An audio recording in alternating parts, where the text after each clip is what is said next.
Curse it all! What's the matter, bro? Microsoft got this stupid idea in their head that they're gonna use the subscription model for their Office series now. Which of course makes no sense to me, because this used to be something that either A, came with your PC, or you could just go out in the store and buy it. Don't other companies do this sort of thing? Yeah, but that's mostly to maintain like a server or cloud system. Usually one that requires the program to work. So unless they're gonna do that, why would I pay a subscription for something that I used to be able to get with my PC at point of purchase? Well, maybe it's so they can have regular updates on the software. Brother, it's a word processing program. What's there to update? The vocabulary? LOL will never become a word, I don't care what the internet tells me. This isn't like Adobe's products, which were expensive as hell in the first place and had meaningful updates each edition. All I need is a writing program that checks my mistakes. Because I make a lot of mistakes. What's that?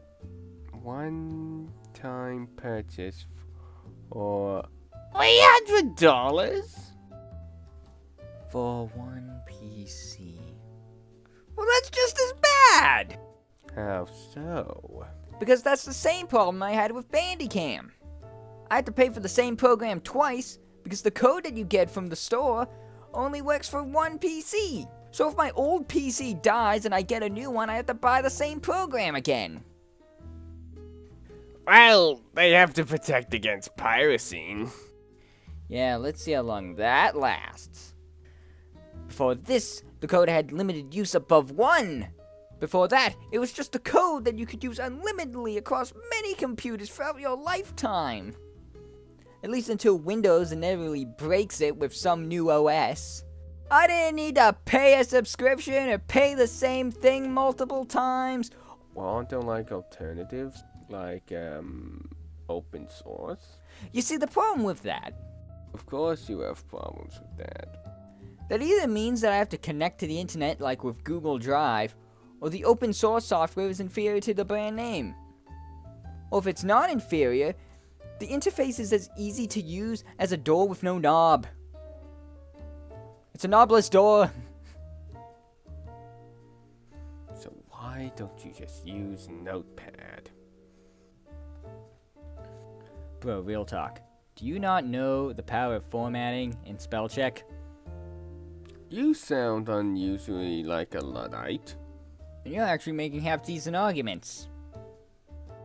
I know, I'm scared too. I just don't know. I love technology and the internet. I just think that there's so much of a reliance on it now, and especially with like cloud services, just to access all sorts of things from movies to software. I just think it may come to the point where we don't own our entertainment or software anymore. Sure, we still have some physical media kicking around, but once that's gone, we'll all be using streaming services or getting from some launcher like iTunes. Then what happens if the server shuts down for those things? Sure, with things like Netflix, that's just another bill that you won't have to pay. But with launches like iTunes and Steam, that's literally all that money down the tube because you can no longer access the things that you bought. I know it's to protect against pirates and sales, but I don't want media, whether it be movies, books, software, or games, to just vanish on some server. You've been holding that in, haven't you? Yeah.